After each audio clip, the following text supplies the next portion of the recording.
Hello friends, welcome to Bipin tutorial. आज है 19 जून 2021 और आज मैं आपके लिए 10 इम्पोर्टेंट करेंट अफेयर लाया हूँ जो हर एग्ज़ाम्स के लिए बहुत ज़्यादा इम्पोर्टेंट होंगे। अगर आप मेरे चैनल पर नए हैं तो प्लीज़ चैनल को सब्सक्राइब कीजिए और बेल आइकन प्रेस जरूर कीजिएगा ताकि जब भी मैं न्यू वीडियो अपलोड करूँ तो सबसे पहले नोटिफिकेशन आपको मिले। तो आज का क्वेश्चन से स्टार्ट करते हैं। आज का पहला क्वेश्चन है, किस राज्य के चेरू नदी पर केबल स्टे ब्रिज का उद्घाटन किया गया है? तो अभी इसका राइट आंसर है तेलंगाना। इसकी कुछ इम्पोर्टेंट बातें हैं, जिसे तेलंगाना राज्य के गृह राज्य मंत्री जी किशन रेड्डी ने दुर्गम चेरू झील में निर्मित केबल स्टे ब्रिज का उद्घाटन किया है। अच्छा, इस पुल की कुल लंबाई कितनी है? इस पुल की लंबाई कुल 126 मीटर है और इसकी चौड़ाई जो है 25.8 मीटर है, जिसके दोनों छोर पर अप्रोच है। इस पुल के निर्माण में कुल 334 करोड़ रुपए की लागत आने का अनुमान है। इसी के साथ जी किशन रेड्डी ने हैदराबाद में जुबली हिल्स, नाम याद रखिएगा, जुबली हिल्स को जोड़ने के लिए 4 लेन के एलिवेटेड कॉरिडोर का भी उद्घाटन किया है। तो इस क्वेश्चन से हमें इतनी जानकारी मिलती है। चलते हैं नेक्स्ट क्वेश्चन की तरफ। किस भारतीय प्रौद्योगिकी संस्थान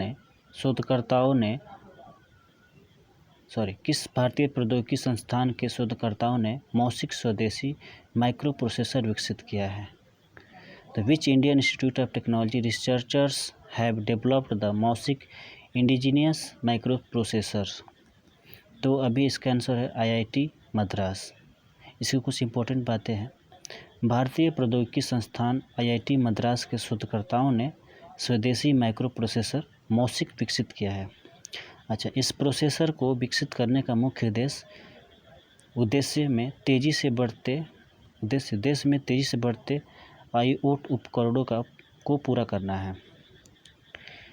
इसे IIT मद्रास के कंप्यूटर साइंस एंड इंजीनियरिंग विभाग के RISE ग्रुप के Pratap Subramaniam center for digital intelligence and secure hardware architecture PSCDISHA पर अवधारणा, डिजाइन और विकसित किया गया है। तो इस क्वेश्चन से हमको इतनी जानकारी मिलती है। चलते हैं नेक्स्ट क्वेश्चन की तरफ। क्वेश्चन नंबर 3 है, भारत और किस देश के बीच समुद्री अभ्यास JIMEX या JIMEX बोल सकते हैं, आयोजित किया गया है? तो इसका सही आंसर है जापान। इसकी कुछ इम्पोर्टेंट बात है। भारतीय नौसेना और जापानी समुद्री सेना के बीच द्विपक्षीय JIMEX 2020 अभ्यास का चौथा संस्करण आयोजित कराया गया। यह युद्ध अभ्यास भारत और जापान की नौसेना के बीच 26 से 28 सितंबर के बीच उत्तरी अरब सागर में आयोजित किया जा रहा है। JIMEX अभ्यास का आखिरी संस्करण अक्टूबर 2018 में विशाखापट्टनम में आयोजित किया गया था। तो इस क्वेश्चन से हमको इतनी जानकारी मिलती है। चलते हैं नेक्स्ट क्वेश्चन की तरफ। चौथा क्वेश्चन है, KVIC ने किसे भारतीय फैशन उद्योग का नया सलाहकार नियुक्त किया? Who has been appointed as the new consultant of Indian fashion industry by KVIC? तो अभी सुनील शेट्टी को भारतीय फैशन उद्योग का नया सलाहकार नियुक्त किया गया है। अच्छा, इसको इम्पोर्टेंट बातें हैं। सूक्ष्म लघु मध्यम उद्यम मंत्रालय ने डिजाइन एवं फैशन की दुनिया की मशहूर हस्ती सुनील शेट्टी को KVIC का फैशन डिजाइनर सलाहकार नियुक्त किया गया। सेटिंग भारत और विदेशों में खादी के प्रचार के साथ साथ कपड़ों के क्षेत्र में न्यूनतम डिजाइन के बारे में अब KVIC को सलाह देंगे। KVIC के अनुसार श्री सेठी HEC राष्ट्रीय शिल्प संग्रहालय, हस्तकला अकादमी, कपड़ा मंत्रालय, पर्यटन मंत्रालय और संस्कृति मंत्रालय जैसे विभिन्न सरकारी निकायों में भी पहले सलाहकार रह चुके हैं। तो इस क्वेश्चन से हमको इतनी जानकारी मिलती है। बढ़ते हैं अगले क्वेश्चन की तरफ।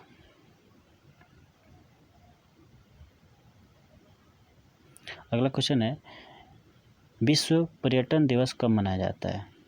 When is world tourism day celebrated?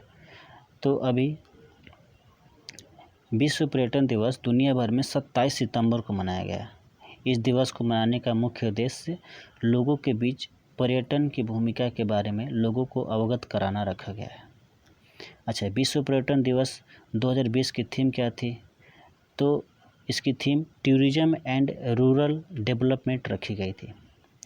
वर्ष 1970 में 27 सितंबर को पहली बार संयुक्त राष्ट्र विश्व पर्यटन संगठन ने UNWTO कानून के अंतर्गत इस दिन को मनाने की घोषणा की थी। तो इस क्वेश्चन से हमको इतनी जानकारी मिलती है।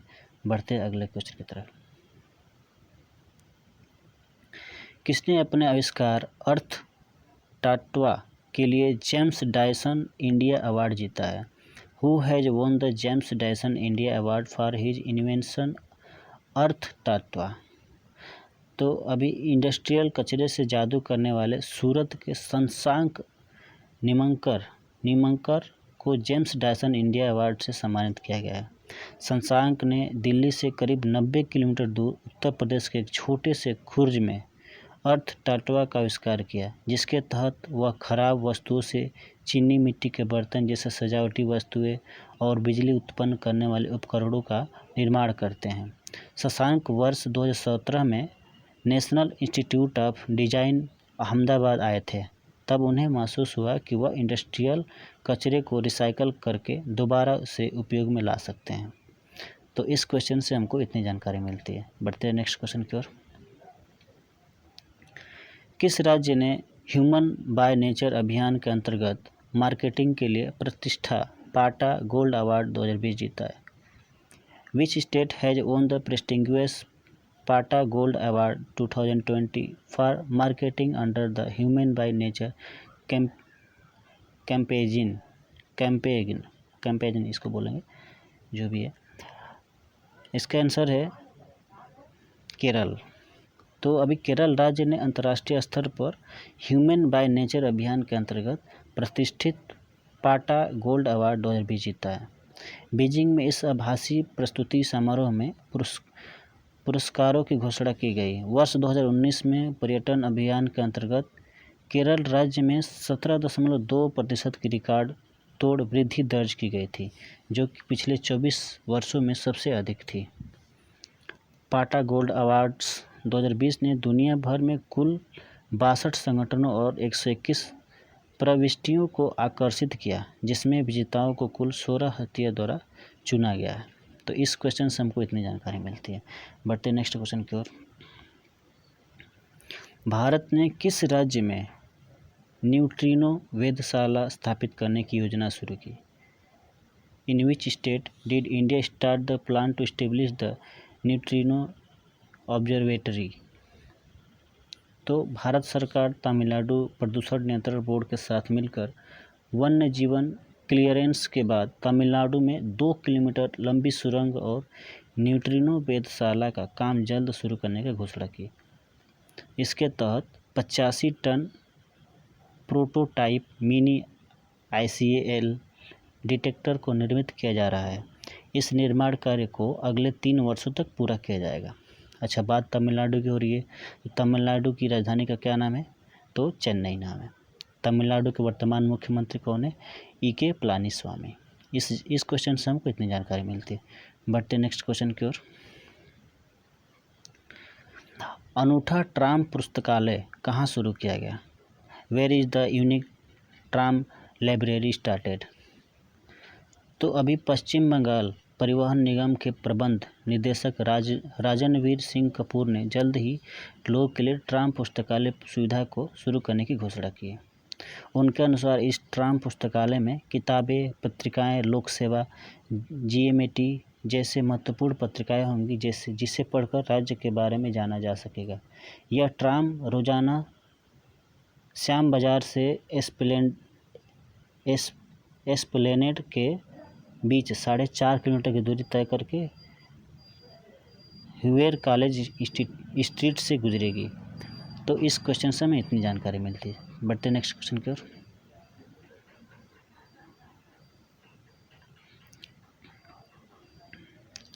किस शहर में देश की नई कोस्ट गार्ड अकादमी स्थापित की जाएगी। In which city will the new coast guard academy of the country be established. तो इसका सही जवाब है मंगलुरु। कर्नाटक राज्य के मंगलुरु में देश की पहली कोस्ट गार्ड अकादमी स्थापित करने की औपचारिक घोषणा रक्षा मंत्रालय द्वारा की गई। रक्षा मंत्रालय के अनुसार कर्नाटक औद्योगिकी क्षेत्रीय विकास बोर्ड में करीबन 158 एकड़ ज़मीन कोस्ट गार्ड अकादमी स्थापित करने के लिए एक्वायर कर ली है। अब बात कर्नाटक की हो रही है, तो कर्नाटक की राजधानी क्या नाम है? बेंगलुरु। कर्नाटक के वर्तमान गवर्नर कौन है? वजुभाई वाला। कर्नाटक राज्य के वर्तमान मुख्यमंत्री कौन है? BS येदियुरप्पा। तो इस क्वेश्चन से हमें इतनी जानकारी मिलती है। तो ये था आज के 10 इम्पोर्टेंट करंट अफेयर्स जो आपके हर एग्ज़ाम्स के लिए बहुत ज़्यादा इम्पोर्टेंट होगी। तो फ्रेंड्स, कैसा लगा ये video?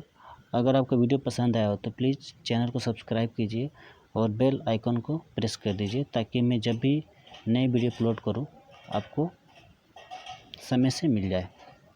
Thank you so much.